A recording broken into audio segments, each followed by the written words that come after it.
Hello everyone स्वागत करछे YouTube channel Odisha study hub रे। तो पिला माने आज हम देखा +3 first semester political science honours रो सिलेबस बुझेला। पॉलिटिकल साइंस ऑनर्स रो जो न्यू सिलेबस अनुसार न्यू एडमिशन पिला माने कर सारछो। तो +3 first semester political science honours एवं तुम्हारा माइनर पेपर भी सेम एटा ही पढ़ा को पड़ो बुझेला। जोड़े तुम जी माइनर पेपर तो यही पॉलिटिकल साइंस कोर पेपर 1 को ही जो मैंने माइनर हिसाब से पॉलिटिकल साइंस को रखिथे से माने यही पेपर को पढ़ी पारे।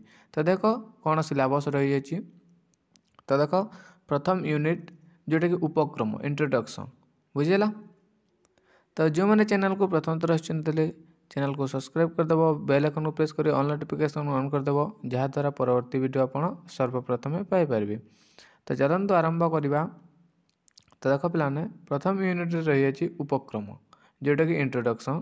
तो प्रथम यूनिट रे तुमको 3टी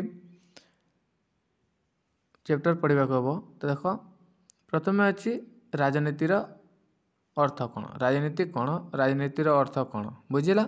सेकेंड रही राजनीतिर दार्शनिक दृष्टिकोण, राजनैतिक तत्व, राजनीति विज्ञान एटा को पढ़ा हम। नेक्स्ट रही राजनीति और समाज, राजनीति और अर्थनीति। तो यहाँ यूनिट 1 रे रही। तो ये आम देखा यूनिट 2। तो यूनिट 2 रे रही राष्ट्र बुझेला स्टेट। तो देख द्वितीय यूनिट रही राष्ट्रर अर्थ, राष्ट्रर सृष्टि एवं विकास। तो नेक्स्ट रही राष्ट्र एवं सार्वभौमता। तो जोटा कि राष्ट्र एवं सार्वभौमता विषय पढ़ा। नेक्स्ट राष्ट्र एवं सरकार, राष्ट्र एवं सरकार विषय रे। नेक्स्ट रही राष्ट्र एवं जगतीकरण। तो यहाँ यूनिट 2 रे आम पढ़ा को पाइबा। तो देख यहाँ यूनिट 3 रही क्षमता, गुरुत्व और वैधता। नेक्स्ट रही अधिकार और स्वाधीनता। नेक्स्ट रही समानता और न्याय, समानता और न्याय। तो यूनिट 4 को आम देखा जो गणतंत्र रही। गणतंत्र अर्थ कौन, गणतंत्र किपरि सृष्टि से विषय सब आलोचना करवा। गणतंत्र रे विविध नमूना, प्रतिनिधिमूलक, अंशग्रहणकारी, गणतंत्र, बहुलवाद, विविधता और गणतंत्र ए सब यूनिट 4 रे आम देखा बुझेला। तो आम देखा आज यूनिट 1 को जोटा कि राजनीति विज्ञान अर्थ और परिसर जोटा रही बुझेला। तो देख पे प्रथम यूनिट देखा आम कोर पेपर 1 रो। तो राजनीति विज्ञान अर्थ और परिसर जोटा रही देख यहाँ राजनीति विज्ञान पाठ्यक्रम यही अध्याय आरंभ। राजनीति विज्ञान को अर्थ को यही अध्याय विस्तृत भाव में वर्णना करने को प्रयास कर। तो यहाँ मोटे नहीं ये देख राजनीतिर अर्थ कौन। तो नोट कर पे राजनीति विज्ञान एक सामायिक विज्ञान जहाँकि राष्ट्रर मूल तत्व और सरकार मौलिक नीतिगुड़िकर आलोचना करे। राजनीति विज्ञान एक सामायिक विज्ञान जहाँकि राष्ट्र मूल तत्व और सरकार मौलिक नीतिगुड़िकर आलोचना करिथाए। जो political science is that part of social science which deals with the foundation of the state and the principle of the government. तो यहाँ हूँ नीति गुड़िक बुझेला। तो जे.डब्ल्यू. गार्नर तांको मत देले से मत रे कहले राजनीति राष्ट्र रे आरंभ होता है एवं राष्ट्र रे परिसमाप्ति होता है। जे.डब्ल्यू. कौन कहले देख जे.डब्ल्यू. गार्नर राजनीति राष्ट्र रे आरंभ हुई और राष्ट्र रे परिसमाप्ति होता है। Politics begins and ends with the state बुझेला। राजनीति राष्ट्र रे आरंभ हुए और राष्ट्र रे परिसमाप्ति होता है। Next RG. गेटेल को मतरे तो से कहले गेटेल कौन दे कहले देख राजनीति राष्ट्रर अतीत, राजनीति राष्ट्रर अतीत वर्तमान और भविष्य एक अध्ययन अटे। राजनीति राष्ट्रर अतीत एवं वर्तमान और भविष्य एक अध्ययन अटे बुझेला। Politics is the study of the state in he present past and future. राजनीति राष्ट्रर अतीत वर्तमान भविष्य एक अध्ययन यह आर.जी. गेटेल कहली बुझेला। तो एज ए लास्की विश्लेषण अनुसार से कहले कौन लास्की कौन कहले देख राजनीति विज्ञान अध्ययनर विषय वस्तु होची राजनीति विज्ञान अध्ययनर विषय वस्तु होची मनुष्य जीवनर संगठित राष्ट्र संपर्क यह लास्की कहली। तबे आम देखा राजनीति विज्ञानर परिवर्तित अर्थ।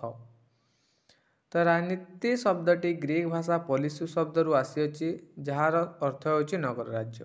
तो राजनीति शब्दटी ग्रीक भाषा पोलिस शब्द रु आसीअछि पिला माने जार अर्थ होची नगर राज्य। एटा मन रख पिला माने कि राजनीति शब्दटी क्यों भाषा रु आसीअछि बोले ना ग्रीक भाषा पोलिस शब्द रु आसीअछि जार अर्थ होची नगर राज्य। 1 मार्क क्वेश्चन मोस्ट इंपोर्टेंट। तो राजनीति विज्ञानर अनेक दार्शनिक राजनीति को राष्ट्र किंबा सरकार एक अध्ययन बोली वर्णना करछंती किंतु एहा द्वारा राजनीति विज्ञानर क्षमता सहित मध्य संपर्क रही अछि। लासवेलो काप्लान को मतरे राजनीति विज्ञान होची क्षमता निर्णय और ग्रहण संबंधी अध्ययन।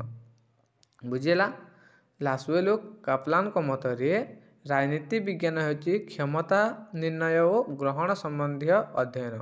Political science as the study of shaping and sharing of power.